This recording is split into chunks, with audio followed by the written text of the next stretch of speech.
नमस्कार दोस्तों, आज हम आपको बताएंगे कि नंदी के कान में क्यों बोली जाती है मनोकामना।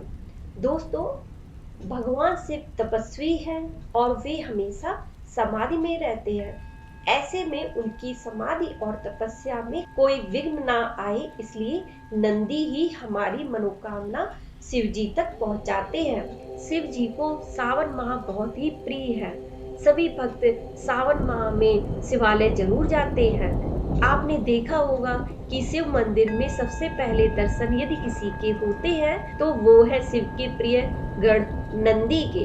दोस्तों, जब हम लोग शिव मंदिर जाते हैं तो हम लोग देखते हैं कि कुछ लोग शिवलिंग के सामने बैठे नंदी के कान में अपनी मनोकामना कहते हैं। ये एक परंपरा बन गई है। इस परंपरा के पीछे की वजह एक मान्यता है। चलिए हम आपको ये मान्यता बताते हैं।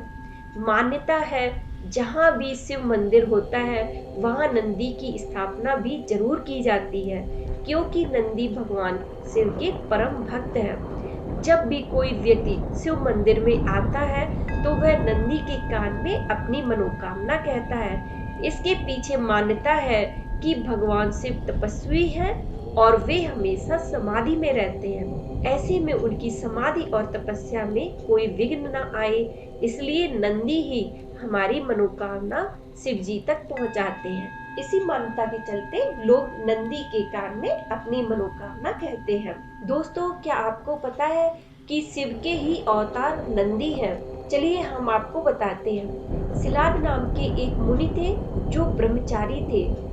वंश समाप्त होता देख उनके पितरों ने उनसे संतान उत्पन्न करने को कहा। शिलाद मुनि ने संतान भगवान शिव को प्रसन्न कर आयोनिज और मृत्युहीन पुत्र मांगा। भगवान शिव ने शिलाद मुनि को ये वरदान दे दिया।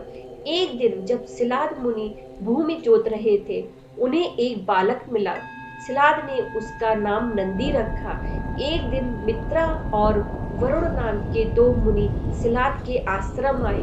उन्होंने बताया कि नंदी अल्पायु है।